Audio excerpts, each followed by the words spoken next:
On this edition of Talking Preps, pleased to be joined by Brian Gibson, the athletic director and head football coach at Wink High School. How are you, sir?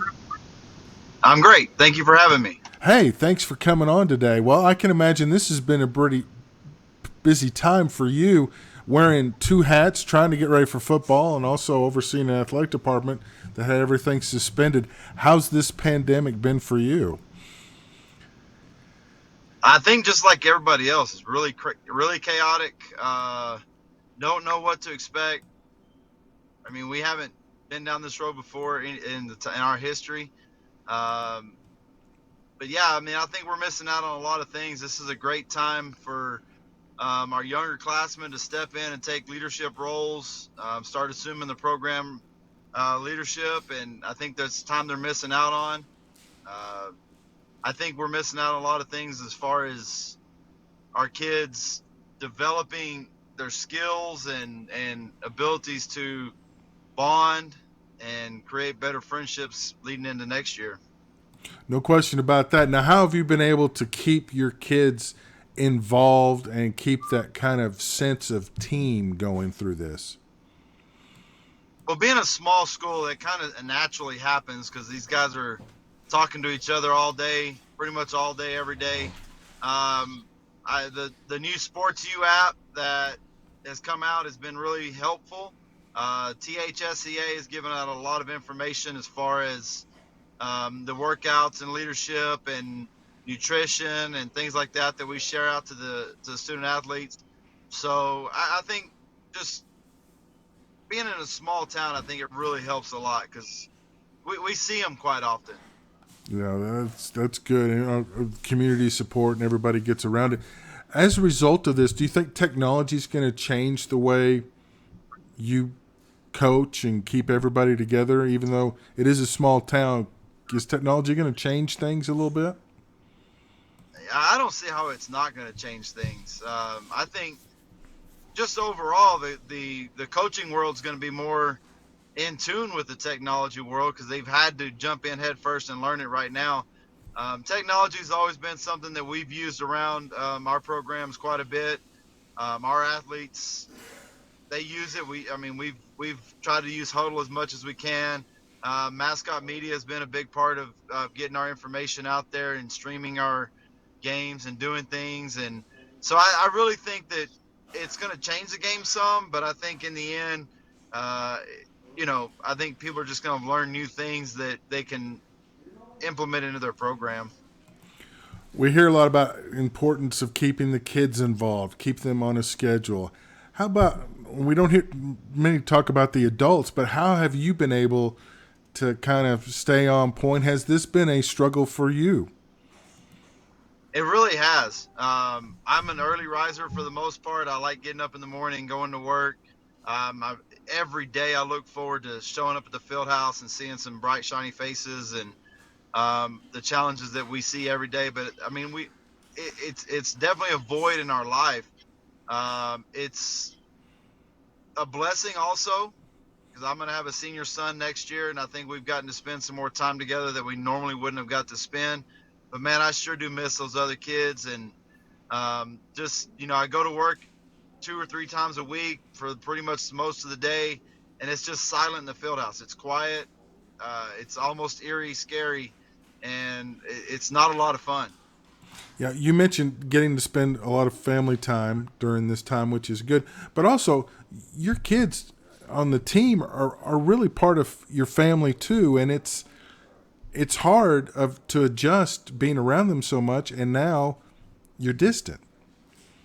Yeah, and we talk, and I know it's a lot of people say this and talk this all the time, but we try to be as close to the family as we can in our programs. And you're right, those kids. I mean, I know a lot of parents don't feel that way, that we truly treat them like they're our own kids, but they are our own kids, and we treat them that way, and we love them. And you're right, we miss them. I mean, it's almost like we got cut short some time with the seniors that we were looking forward to, and we haven't been able to bond with the younger kids as much as we normally do in the spring. And so it's definitely left a big void in all of our hearts. And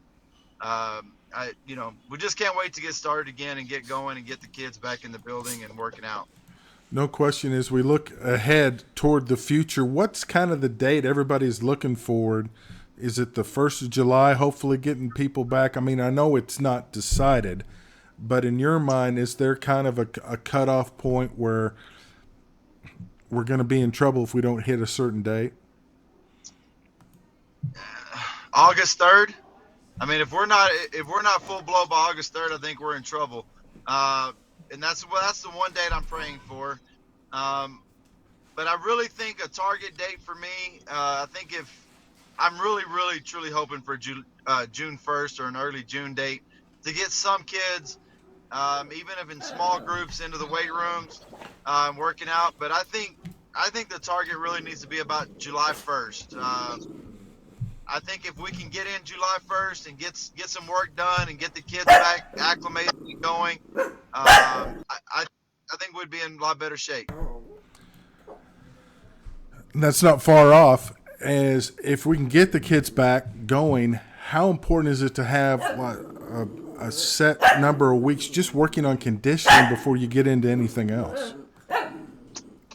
Well, I do think that's important. I think in the end, everybody's going to want more time, but everybody's going to be pretty much in the same boat.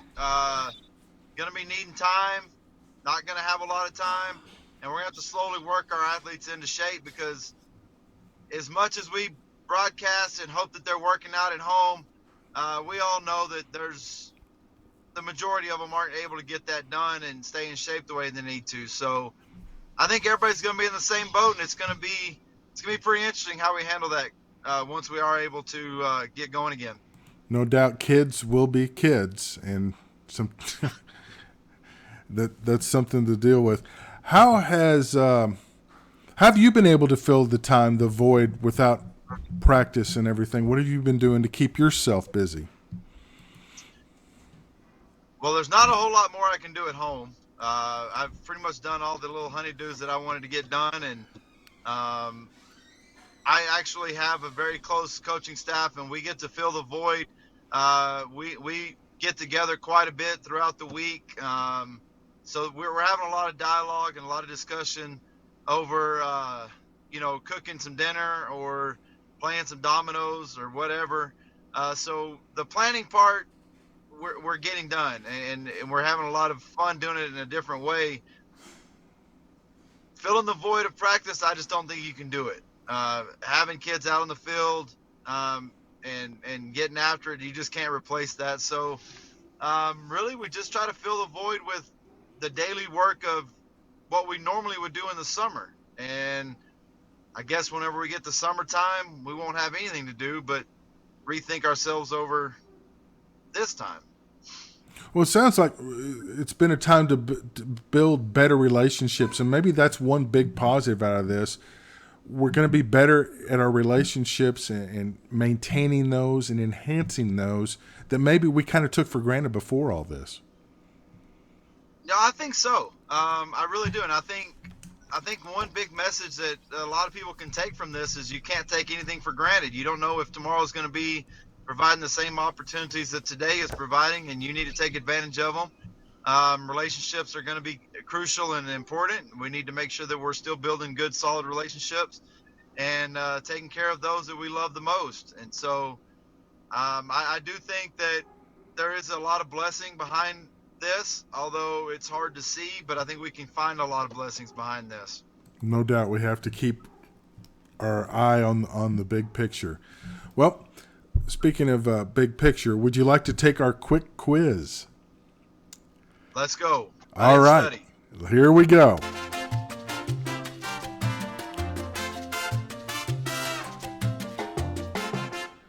First thing you'll do when everything opens up, take the family to get a haircut or go out to eat at a restaurant? Well, honestly, I've done both. My wife cuts my hair. We have gotten to go out to eat, but I think the number one thing we'll do is go to a good restaurant and have a good bite to eat with the family. Sounds good. You've got the haircut situation solved. I am jealous. Can you play a musical instrument? I cannot. The only musical instrument I can play is iTunes. Okay, that'll work. If you're more likely to grill, beef, chicken, or pork, Beef, 100%. any particular cut? Any cut. My That's it. kids show steers, so we have our own uh, fresh beef in the freezer, and so you can't ever go wrong with a good fat ribeye or a T-bone. But I'll take any beef any day. I'll totally agree with you there. That's making me hungry. Last movie you saw at a theater? Oh man, I'm I'm gonna have to guess it was an X-Men movie with the kids. Okay. And finally, which did you spend more time doing, cleaning the garage or doing yard work? Doing yard work. Yeah, I think everybody put off the garage and is still holding out hope we'll get back to normal before we have to tackle that. Yeah. All right. Well, sir, thank you so much for your time. Appreciate it. I hope the family stays well, and hopefully we'll get back to normal, whatever that will be. But hopefully the kids will get back on the field, and we'd love to talk some Wildcat football down the road. Absolutely. Looking forward to it. God bless you guys. All right. Thank you so much.